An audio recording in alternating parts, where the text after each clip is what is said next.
ಪರಮ ತಪಸ್ವಿ ಶ್ರೀ ಜಗದ್ಗುರು ಅನ್ನದಾನ ಮಹಾಶ್ರೀಗಳನ್ನು ಬಸವಾದಿ ಶರಣರನ್ನು ಪ್ರಾರ್ಥಿಸುತ್ತಾ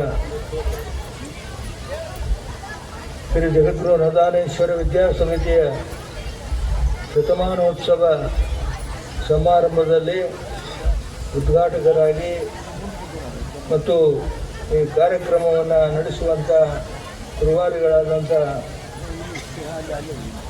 ಬಸವರಾಜ ಹೊರಟ್ಟಿ ಅವರೇ, ಉನ್ನತ ಶಿಕ್ಷಣ ಸಚಿವರಾದಂಥ ಸುಧಾಕರ್ ಸಾಹೇಬ್ರವರೇ, ಈ ಕಾರ್ಯಕ್ರಮದಲ್ಲಿ ಉಪಸ್ಥಿತರಿರುವಂಥ ಎಸ್ ಎಸ್ ಪಾಟೀಲ್ ಅವರೇ ಹಾಗೂ ಶಿಕ್ಷಣ ಪದಾಧಿಕಾರಿಗಳೇ, ಸಂಸ್ಥೆಯ ಪದಾಧಿಕಾರಿಗಳೇ ಹಾಗೂ ಯಾವ ವಿದ್ಯಾಸಂಸ್ಥೆಯಲ್ಲಿ ಶಿಕ್ಷಣವನ್ನು ಪಡೆದು ಅನೇಕ ಹುದ್ದೆಗಳಲ್ಲಿರ್ತಕ್ಕಂಥ ಯಾವತ್ತು ಹಿರಿಯ ವಿದ್ಯಾರ್ಥಿ ಮಿತ್ರರೇ, ಸುದ್ದಿ ಮಾಧ್ಯಮದವರೇ, ತಾಯಂದಿರೇ, ಮಕ್ಕಳು, ಶಿಕ್ಷಣದಿಂದ ಉರ ತುಂಬಬೇಕು, ಶಿಕ್ಷಣದಿಂದ ಕರ ತುಂಬಬೇಕು, ಶಿಕ್ಷಣದಿಂದ ಕರ ಉರ ತುಂಬಬೇಕು, ಶಿಕ್ಷಣದಿಂದ ಅರಿವು ಸಾಧ್ಯವಾಗಬೇಕು, ಶಿಕ್ಷಣದಿಂದ ಹೃದಯ ಭಾವಗಳು ಸಂವೇದನೆಗೊಳ್ಳಬೇಕಯ್ಯ ಹುಡುಗಿರಿ ಅನ್ನೋದಾನೀತ. ಶಿಕ್ಷಣದಿಂದ ಹೃದಯ ಭಾವಗಳು ಸಂವೇದನೆಗೊಳ್ಳಬೇಕು, ಅದು ಶಿಕ್ಷಣ. ಈ ದಿಶೆಯಲ್ಲಿ ಇದೀಗ ಮಾತನಾಡಿದಂಥ ನಮ್ಮ ಹೊರಟ್ಟು ಸಾಹೇಬರು ಆ ಮಾತನ್ನು ಹೇಳಿದರು. ಶಿಕ್ಷಣದಿಂದ ಸಂಸ್ಕಾರ ಸಿಕ್ಕಾಗ ಹೃದಯ ಭಾವ ಇವೆರಡೂ ಕೂಡ ಸಂವೇದನೆಗೊಳ್ಳಲಿಕ್ಕೆ ಸಾಧ್ಯ ಆಗ್ತದೆ. ಆ ನಿಟ್ಟಿನಲ್ಲಿ ಯಾವ ಮಠಮಾನ್ಯಗಳು ಭಾಳ ವರ್ಷಗಳ ಕೇವಲ 100 ವರ್ಷ ಅಲ್ಲ, ಅದಕ್ಕಿಂತಲೂ ಹಿಂದೆನೂ ಶಿಕ್ಷಣ ಕೊಡ್ತಾ ಬಂದಿದ್ದಾವೆ. ಆ ರೀತಿಯಲ್ಲಿ 1912ರಲ್ಲಿನ ಕುಮಾರ ಮಹಾಶಿವಗಳವರ ಪ್ರೇರಣೆಯಿಂದ ಸೊರಟೂರದ್ದವರು 2ನೇದು ಆಗಲೇ ಭಾವಚಿತ್ರ ತೋರಿಸಿದ್ರು. ಅವರು 1912ರಲ್ಲಿ ಸಂಸ್ಕೃತ ಪಾಠಶಾಲೆಯನ್ನು ಮುಂಡ್ರಿಗೆಯಲ್ಲಿ ಸ್ಥಾಪನೆ ಮಾಡಿದರು. ಅದಕ್ಕಾಗಿ 10,000 ರೂಪಾಯಿಗಳ ಡಿಪಾಸಿಟನ್ನು ಮಾಡಿದ್ದನ್ನು ಆಗಿನ ಸರ್ಕಾರ ಭಾಳ ಕೃತಜ್ಞತೆಯಿಂದ ಸ್ಮರಿಸಿಕೊಂಡಿದೆ. ಆ ರೀತಿಯಲ್ಲಿ ಪ್ರಾರಂಭ ಆದಂತಹದ್ದು ಅದು ಪ್ರೇರಣೆಯಾಗಿ ಮುಂಡರಿಗೆಯ ಹಿರಿಯರಲ್ಲಿ ಕೂಡ ಒಂದು ಪ್ರಜ್ಞೆ ಬೆಳೆದು 24ರಲ್ಲಿ ನ್ಯೂ ಇಂಗ್ಲಿಷ್ ಶಿಕ್ಷಣ ಅನ್ನುವಂಥದ್ದನ್ನು ಪ್ರಾರಂಭಗೊಳಿಸಿ ಅದನ್ನು ನಡೆಸ್ತಾ ಬಂದರು. ಸುಮಾರು 45 ವರ್ಷಗಳವರೆಗೆ ಒಂದೇ ಶಿಕ್ಷಣ ಆಯಿತು. ಹೈಸ್ಕೂಲ್ 24ರಲ್ಲಿ ಹೈಸ್ಕೂಲ್ ಪ್ರಾರಂಭ ಆಯಿತು. ಮುಂದೆ ಅದು 48ರಲ್ಲಿ ಯಾವ ಬಿಲ್ಡಿಂಗನ್ನು, ಕೆಂಪು ಹಂಚಿನ ಬಿಲ್ಡಿಂಗನ್ನು ಪ್ರಾರಂಭ ಮಾಡೋದಕ್ಕೆ ಮಾಜಿ ಮುಖ್ಯಮಂತ್ರಿಗಳಾದಂಥ ನಿಜಲಿಂಗಪ್ಪನವರು ಅದನ್ನು ಅಡಿಗಲ್ ಹಾಕಿದರೆ ಜಯಚಾಮರಾಜೇಂದ್ರ ಒಡೆಯರು ಕರ್ನಾಟಕದ ರಾಜ್ಯಪಾಲರಾಗಿ ಅದರ ಉದ್ಘಾಟನೆಯನ್ನು ಮಾಡಿದರು. ಗುರುಗಳನ್ನು ಕೂಡ ಕಂಡಂಥ ಭಾವಚಿತ್ರವನ್ನು ನಿಮಗೆಲ್ಲ ತೋರಿಸಿದ್ರು. ಆ ರೀತಿಯಲ್ಲಿ ಈ ಶಿಕ್ಷಣ ಸಂಸ್ಥೆ ಪ್ರಾರಂಭವಾದದ್ದು.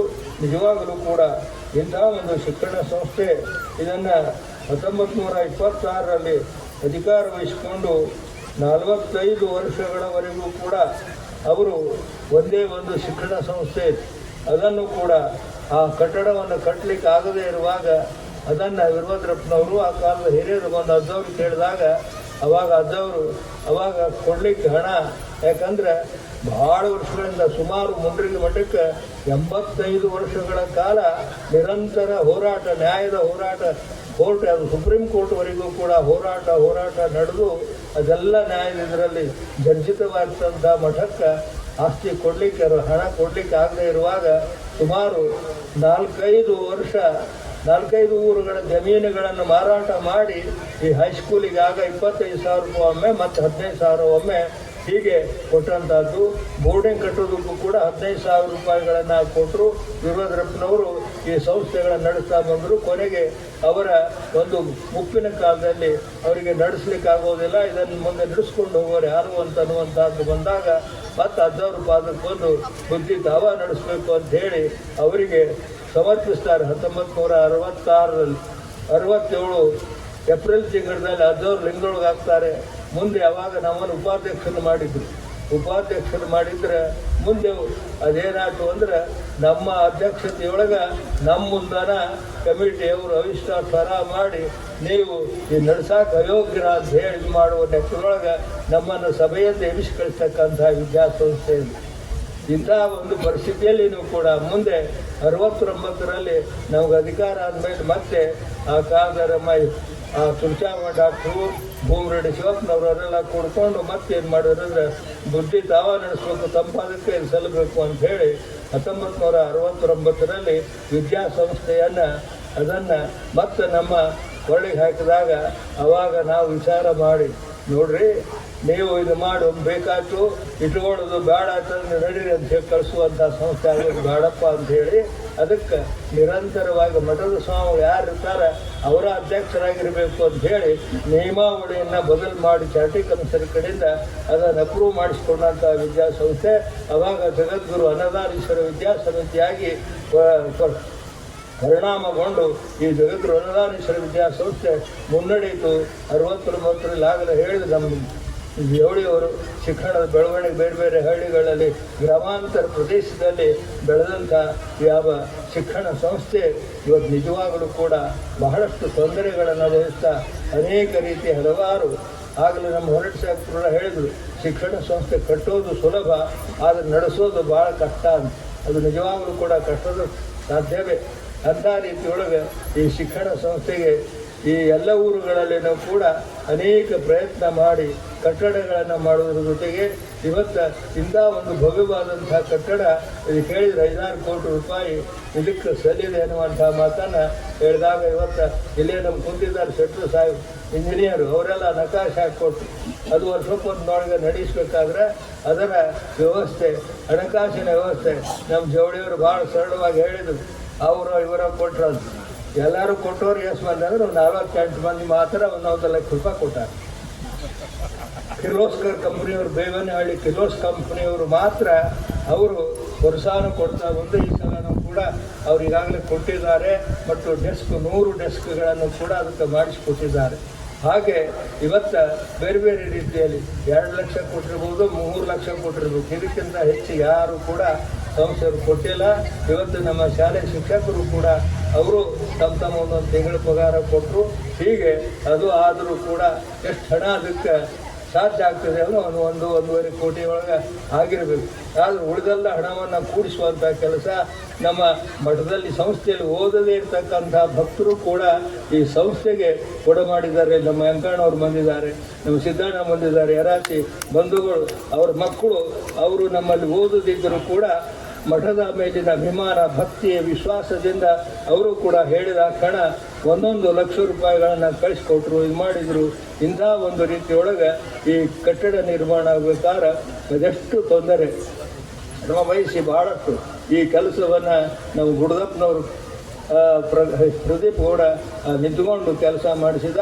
ಅದನ್ನು ಮಾಡಿದಂಥವನು ನಮ್ಮ ಸಂತೋಷ್ ನಾಯಕ ಅಂತಕ್ಕಂಥ ಕೊಪ್ಪಳದ ಒಬ್ಬ ಕಾಂಟ್ರಾಕ್ಟರ್ ಅದನ್ನು ವಹಿಸ್ಕೊಂಡು ಅದನ್ನು ಮಾಡಿದರು. ಮುಂಡ್ರಿಗಳಿಗೆ ಎಷ್ಟು ಜನ ಒಳ್ಳೆಯವರದಾರ ಅಂತಂದರೆ ಈ ಕೆಲಸ ಹ್ಯಾಂಗೆ ಮಾಡಿದ್ರು ಅಂತ ಹೇಳಿ ಇವತ್ತು ಸಹಾಯ ಕೊಡೋದು ಮಾತಾಡ್ಬಿಡೋದು IT ಆಫೀಸಿಗೆ ಇನ್ಕಮ್ ಟ್ಯಾಕ್ಸ್ ಆಫೀಸರಿಗೆ ಪತ್ರ ಬರೆದಿದ್ರು. ಅವರು ಎನ್ಕ್ವೈರಿ ಮಾಡೋಕ್ಕೆ ಮುಂಡ್ರಿಗೆ ನಮಗೆ ಬಂದು ಪ್ರತ್ಯಕ್ಷವಾಗಿ ಭೇಟಿಯಾಗಿ ಹ್ಯಾಂಗೆ ಮಾಡಿದರೆ ಯಾರಿಗೆ ಕೊಟ್ಟಿರಿ ಕಾಂಟ್ರಾಕ್ಟ್ ಅದೋ ಇದು ಅಂತೆಲ್ಲ ವಿಚಾರ ಮಾಡಿ ಪಾಪ ಎಲ್ಲ ತಿಳ್ಕೊಂಡ ಮೇಲೆ ಆಶೀರ್ವಾದ ತಗೊಂಡು ಭಾಳ ಒಳ್ಳೆಯ ರೀತಿಯಿಂದ ಓದು. ಇಂಥ ಜನಾಂಗ ಮುಂಡ್ರಿಗಳು ಇದ್ದಾರೆ ಅನ್ನುವಂಥ ಮಾತು ಕೂಡ ಇವತ್ತು ನೆನಪಿಸ್ಕೊಳ್ಬೇಕಾಗುತ್ತೆ. ಇಂಥ ಎಲ್ಲ ತೊಂದರೆಗಳಲ್ಲಿ ಸಂಸ್ಥೆಗಳನ್ನು ನಡೆಸೋದು ಎಷ್ಟು ಕಷ್ಟ ಸಾಧ್ಯವೋ ಹಾಗೆ ಈ ರೀತಿಯಾಗಿ ಅದರ ಹಣಕಾಸಿನ ವ್ಯವಸ್ಥೆಯನ್ನು ಏನೋ ಮಾಡ್ತಾ ಇನ್ನೂ ಹಲವಾರು ಕಾರ್ಯಗಳಿದಾವೆ ಕಟ್ಟಡದಲ್ಲಿ. ನಮ್ಮ ಹೊರಟ್ಟಿ ಸಾಹೇಬರು ಕೂಡ ಅದಕ್ಕೆ ಸಹಾಯ ಮಾಡ್ತೇನೆ ಅನ್ನುವಂಥ ಮಾತನ್ನು ಹೇಳಿದರು. ಅವರು ಕೂಡ ಆ ರೀತಿ ಯಾರಾದರೂ ಕೂಡ, ಯಾಕಂದ್ರೆ ಯಾವ ರಾಜಕಾರಣಿಗಳು ಯಾವ ಸಂಸದರು ಈ ಹಣಕ್ಕೆ ಕಟ್ಟಡಕ್ಕೆ ಏನು ದೊರಕಿಲ್ಲ ಅವರ ಅಂಥ ರೀತಿಯೊಳಗೆ ಇವತ್ತು ಸಹಾಯ ಸಹಕಾರ ಇನ್ನೂ ಭಕ್ತರು ಜನರು ನೀವೆಲ್ಲ ಮಾಡಿದಾಗ ಅದಕ್ಕೆ ಇವತ್ತು ಮತ್ತೆ ಕಾಲೇಜ್ ಕಟ್ಟಡ ಕಟ್ಟಬೇಕು ಅಂತ ಹೇಳಿ ಮಾಡ್ತಾ ಇದ್ದಾರೆ. ಆ ರೀತಿಯಲ್ಲಿ ಇವತ್ತು ಕೊಡ್ತೀವಿ ಅಂತ ಹೇಳ ಕೊಟ್ಟು ಹಾಕಿ ಅಲ್ಲ ಬೇರೆ ಬೇರೆ ಕೊಟ್ಟಾರೆ. ಇಲ್ಲಿ ಕಾಲೇಜಿಗೆ ಇನ್ನೂ ಬಂದಿಲ್ಲ. ಸಂಸ್ಥೆ ಕೊಟ್ಟಿರಿ ಭಾಳ ಸಲ ಸಹಾಯ ಮಾಡಿರಿ ಬಿಡ್ರಿ. ಆಗಲೇ ಹೇಳಿದ್ರಲ್ಲ ಗ್ರಾಂಟನ್ನು ಕೂಡ ಅನುಕೂಲ ಮಾಡ್ಯಾರ, ಶಿಕ್ಷಕರು ಇದಾಗ್ಯಾರ. ಇದೆಲ್ಲ ಹಾಕೋತ್ ಒಂದು ನರಸಾಪುರ ಸಲ ಕಂಪೌಂಡ್ ಆಯಿತು, ನೀರಿನ ವ್ಯವಸ್ಥೆ ಮಾಡಿದ್ದಾರೆ ಕೊಟ್ಟಿದ್ದಾರೆ. ಈಗಾಗಲೇ 20 ಲಕ್ಷ ಅವ್ರು ಕೊಟ್ಟದ್ದು. ಆದ್ರೆ ನಾವು ಹೇಳ್ತಾ ಇರ್ತಕ್ಕಂಥದ್ದು ಕಾಲೇಜಿನ ಕಟ್ಟಡದ ವ್ಯವಸ್ಥೆ ಬಗ್ಗೆ ಹೇಳಿದ್ವಿ. ಇದಕ್ಕಾಗಿ ಸಲ್ಲಬೇಕು ಅಂತ. ಮತ್ತು ಈ ಕಾಲೇಜ್ ಮುಂದೆ ಕಟ್ಟಬೇಕು ಅಂತೇಳಿ ಭೂಮಿ ಪೂಜೆ ಮಾಡ್ತಾರೆ. ಅದಕ್ಕೆ ನಾವು ಹೋಗಲಿಲ್ಲ.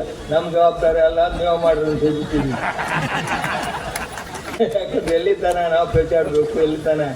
ಯಾಕಂದ್ರೆ ನೋಡ್ದೆ, ಕೇಳ್ದೆ, ವ್ಯವಸ್ಥೆ ಮಾಡಿದೆ. ಯಾಕಂದ್ರೆ ವಾರ ವಾರ ಕೆಲಸ ಮಾಡಿದ ಕೂಡಲೇ ಕೆಲಸಗಾರಿಗೆ ಹಣ ಕೊಡ್ರಿ ಅಂತ ಹೇಳಿ ಅವರು ಬಂದು ನಿಲ್ಲೋದು, ಅದೆಲ್ಲವನ್ನು ಕೂಡಿಸ್ಕೊಡುವಂಥ ಕೆಲಸ ಪ್ರತಿ ವಾರನೂ ಕೂಡ ಮಾಡ್ತಾ ಬಂದದ್ದು ಕೂಡ ಇವತ್ತು ನಿಜವಾಗಲೂ ಕೂಡ ಶ್ರಮದ ಕೆಲಸ. ಇಂಥ ಒಂದು ಶಿಕ್ಷಣ ಸಂಸ್ಥೆ ಇವತ್ತು ಈ ಪದವಿ ಪೂರ್ವ ಕಾಲೇಜ ಇದು ಪ್ರಾರಂಭ ಮಾಡಬೇಕಾದ್ರೆ ಅರ್ಜಿ ಹಾಕಕ್ಕೆ 2,000 ರೂಪಾಯಿ ಇರಲಿಲ್ಲ. ಸಂಸ್ಥಾದೊಳಗೆ 2,000 ರೂಪಾಯಿ ಅರ್ಜಿ ಹಾಕಕ್ಕೆ ರೊಕ್ಕ ಇರಲಿಲ್ಲ. ಆವಾಗ ಸಾಲ ಮಾಡಿ 2,000 ರೂಪಾಯಿ ತುಂಬಿದ ಮೇಲೆ ಮಂಜೂರಿ ಕೊಟ್ಟರು. ಮುಂದೆ ಅದಕ್ಕೆ 50,000 ರೂಪಾಯಿಗಳನ್ನ ಠೇವಣಿ ಇಡಬೇಕಂತ ಹೇಳಿದ್ರು. ಅಂಥ ಸಂದರ್ಭದಲ್ಲಿ ನಮ್ಮ ಮಠದ ಉತ್ತರ ಭಾಗದೊಳಗೆ ಈಗೇನು ಸಿನಿಮಾ ಟಾಕಿದ್ದು ಇದೆಲ್ಲ ಆ ಕಡೆಲ್ಲ ಜನ ಇತ್ತು. ಬರೀ 2 ರೂಪಾಯಿಗೆ ಒಂದು ಫೂಟ್ ಜಾಗನ ಭೂಮಿನ 2 ರೂಪಾಯಿಗೆ ಒಂದು ಫೂಟ್ ಭೂಮಿ ಕೊಟ್ಟಿದ್ದೀವಿ. ಅವಾಗ ದಾನ ಕೊಟ್ಟವ್ರಿಗೆ ತುಂಬ ಕೊಡೋ ಬದಲೇ ಅದೊಂದು ವ್ಯವಸ್ಥಿತವಾಗಿ ಬ್ಯಾಂಕಿನಿಂದ 400 ರೂಪಾಯಿ ಅವ್ರಿಗೆ ಕೊಡಿಸಿ ಅದನ್ನು ತೊಗೊಂಡು 50,000 ರೂಪಾಯಿಗಳನ್ನು ಈ ಪದವಿ ಪೂರ್ವ ಕಾಲೇಜಿನ ಠೇವಣಿ ಇಡೋದಕ್ಕಾಗಿ ಅವಾಗ ಇಡಲಾಯಿತು. ಇಂಥ ರೀತಿ ಒಳಗೆ ವ್ಯವಸ್ಥೆ ಆಯಿತು. ಮುಂದೆ 80ರಲ್ಲಿ ಮುಂಡ್ರಿಗೆ ಒಳಗಿರ್ತಕ್ಕಂಥ ಜನ ಹುಬ್ಬಳ್ಳಿ, ಧಾರವಾಡ ಇದಕ್ಕೆ ಹೋಗಿ ಪದವಿ ಪಡೆಯುವಂಥ ವ್ಯವಸ್ಥೆ ಇತ್ತು. ಅದಕ್ಕೇನಾದರೂ ಕೂಡ ಅನುಕೂಲ ಆಗಬೇಕು ಅಂತ ಹೇಳಿದಾಗ ಇಲ್ಲಿ ಮುಂಡ್ರಿಗೆ ಒಳಗೆ ಯಾರೊಬ್ಬರು ಅರ್ಜಿ ಫಾರ್ಮ್ ತಂದು ಕೊಡೋರಿರಲಿಲ್ಲ. ಅಂಥ ಸಂದರ್ಭದಲ್ಲಿ ನರಗುಂದ ಕಾಲೇಜ್ ಪ್ರಿನ್ಸಿಪಾಲ್ ಕಾರ್ಯಕ್ರಮ ಬಂದಾಗ ಅವ್ರು ಹೇಳಿದಾಗ ಅವರು ತಂದು ಕೊಟ್ಟ ಮೇಲೆ ಅರ್ಜಿ ಹಾಕಿ ಅವಾಗ ನಮ್ಮ RC ಹಿರೇಮಠ ಸಾಹೇಬರು ಅವ್ರು ಯಾರ್ಯಾರು ಬಂದಿದ್ರು ಅವರು ಅದವರಿಂದ ಆಶೀರ್ವಾದ ಪಡ್ಕೊಂಡವರು ಬುದ್ಧಿ ತಾವು ಕಾಲೇಜ್ ಮಾಡ್ತೀವಿ ಅಂದ್ರೆ ನಾವು ಕೊಡ್ತೀವಿ ಅಂತ ಹೇಳಿ ಅವಾಗ ಮಂಜೂರಿ ಕೊಟ್ಟರು. ಅದು ಪ್ರಾರಂಭ ಆಯಿತು. ನಮ್ಮ ಬೆಲ್ಲದವರು ಅವರು 75,000 ರೂಪಾಯಿ ಕಾಲೇಜ್ ಸಲುವಾಗಿ ಕೊಟ್ಟರೆ ತಿಂಗಳ ಕೊಟ್ಟು ಆ ಶಿಕ್ಷಕರ ಪಗಾರಕ್ಕೆ ಏನೋ ಆಗಲೇ ಹೇಳಿದ್ರು ಗಂಗಾಳ ಪಗಾರ ಅಂತ ನಮ್ಮ ಸಾಕು. ಆ ರೀತಿಯೊಳಗೆ ಅವ್ರು ಊಟದ ವ್ಯವಸ್ಥೆಗಾಗಿ ಏನೇನೋ ಮಾಡ್ತಾ ಬಂತು. ಈ ರೀತಿಯೊಳಗೆ ಶಿಕ್ಷಣ ಸಂಸ್ಥೆ ನಡೆದು ಬಂದಂಥ ದಾರಿ. ಯಾಕಂದರೆ ಇಲ್ಲೆಲ್ಲ ಹಳೆ ಬರುವ ನೀವೆಲ್ಲ ಕೊಡ್ತಿದ್ದೀರಿ. ನಮ್ಮ ಶಿಕ್ಷಣ ಮಂತ್ರಿಗಳು ಕೂಡ ಇದ್ದಾರೆ. ಈಗಿನ ಪರಿಸ್ಥಿತಿ ಹೇಳಬೇಕು ಅಂತಂದರೆ ಪ್ರತಿ ತಿಂಗಳು ಅನುದಾನ ರಹಿತ ಬಹಳಷ್ಟು ಶಿಕ್ಷಕರೀಗ ನಿವೃತ್ತಿ ಹೊಂದಿದ್ದಾರೆ, ಸತ್ತಿದ್ದಾರೆ.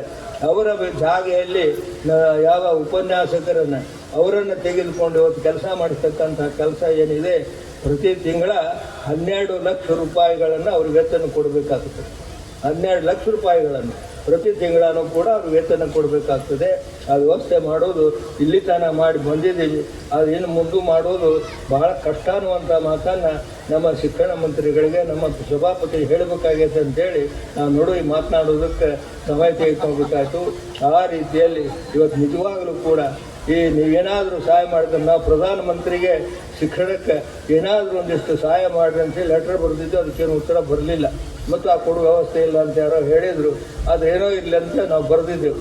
ಆದರೆ ಇಂಗ್ಲೀಷ್ ಸರ್ಕಾರದ ಹೇಗಿರ್ತಂದ್ರೆ ನಮ್ಮ ಸೊಟ್ಟೂರದವ್ರಿಗೆ ಶತಮಾನೋತ್ಸವ ಮಾಡ್ತವ್ರು ಪುಣ್ಯತಿಥಿ ಸ್ಮರಣ ಅವರ ಷಷ್ಠಾಬ್ದವನ್ನು ಹಳ್ಳಿಗುಡಿ ಭಕ್ತರು ಮಾಡ್ತೀವಿ ಅಂತ ಹೇಳಿದಾಗ ಕರಾಚಿಯಿಂದ ಪತ್ರ ಬರೆದಾರವರು. ಪತ್ರಕ್ಕೆ ಉತ್ತರ ಬರೀತಕ್ಕಂಥ ವ್ಯವಸ್ಥೆ ಆದರೂ ಕೂಡ ಅಷ್ಟು ರೀತಿಯೊಳಗೆ ಆಗಿನ ಕಾಲದಾಗಿತ್ತು. ಆದರೆ ಈಗಿನ ವ್ಯವಸ್ಥೆ ಪತ್ರ ಅವ್ರಿಗೆ ಉತ್ತರನೂ ಇಲ್ಲ, ಕೇಳಂಗಿಲ್ಲ, ಹೇಳಂಗಿಲ್ಲ. ಈ ರೀತಿಯೊಳಗೆ ಇವತ್ತು ಶಿಕ್ಷಣ ಸಂಸ್ಥೆಗಳು ನಡೆಸಬೇಕಾದ್ರೆ ನೋಡಿ ಪ್ರತಿ ತಿಂಗಳು 12 ಲಕ್ಷ ರೂಪಾಯಿಗಳ ವೇತನ ಕೊಡ್ತಕ್ಕಂಥ ವ್ಯವಸ್ಥೆ ಇದು ಎಷ್ಟು ದಿವಸ ನಡೀತಿದೆ. ಬಿಲ್ಡಿಂಗ್ ಆಯಿತು, ಅದು ಆಯಿತು, ಇದು ನಡೀತಕ್ಕಂಥ ಇದಕ್ಕೆ ಈ ಮುಂದೆ ಆ ಸಾಧ್ಯ ಸಹಾಯ ಸಿಗದೇ ಇದ್ದರೆ ಕೆಲವು ಶಿಕ್ಷಣ ಸಂಸ್ಥೆಗಳನ್ನ ಬಂದ್ ಮಾಡಬೇಕಾಗ್ತದೆ.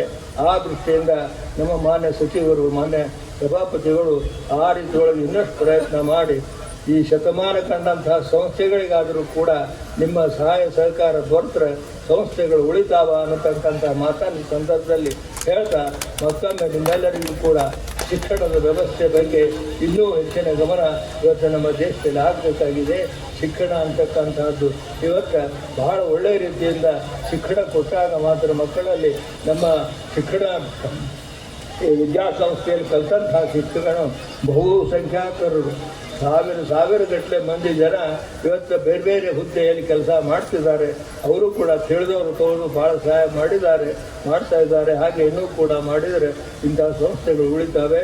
ಆದರೆ ಪ್ರತಿಯೊಂದು ನೀವು ಕೊಡ್ತಕ್ಕಂಥ ಒಂದೊಂದು ಪೈಸಾನೂ ಕೂಡ ಯಾವುದೇ ರೀತಿಯಿಂದ ವ್ಯಯ ಆಗದ ಅದರ ಸದ್ವಿನಿಯೋಗ ಆಗ್ತಕ್ಕಂಥ ಕೆಲಸ ಈ ಸಂಸ್ಥೆಯಲ್ಲಿ ನಡೆದಿದೆ ಅನ್ನುವಂಥ ಮಾತನ್ನು ಕೂಡ ಈ ಸಂದರ್ಭದಲ್ಲಿ ಹೇಳ್ತಾ ಮತ್ತೊಮ್ಮೆ ನಿಮ್ಮೆಲ್ಲರಿಗೆ ಮಂಗಲವನ್ನು ಹೇಳಿ ನಮ್ಮ ಶಿಕ್ಷಣ ಸಚಿವರು ನಮ್ಮ ಹೊರಟ್ಟಿ ಸಾಹೇಬರು ಅವರು ಒಂದಾಲವೆಲ್ಲ ರೀತಿಯಿಂದಲೂ ಅವರ ಅವ್ವಾ ಟ್ರಸ್ಟ್ನಿಂದಲೂ ಕೂಡ ಶಿವಾನುಭವ ಇದಕ್ಕೆ ವ್ಯವಸ್ಥೆಗೆ ಅವರು ಒಂದು ತಿಂಗಳ ಸೇವೆಯನ್ನು ಸಲ್ಲಲಿ ಅಂತೇಳಿ ಈಗಾಗಲೇ 1,25,000 ರೂಪಾಯಿ ಠೇವಣಿ ಇಟ್ಟಾರ ಮತ್ತು ಇನ್ನಷ್ಟು ಕೊಡ್ತೀವಂತಲೂ ಕೂಡ ಹೇಳಿದ್ದು.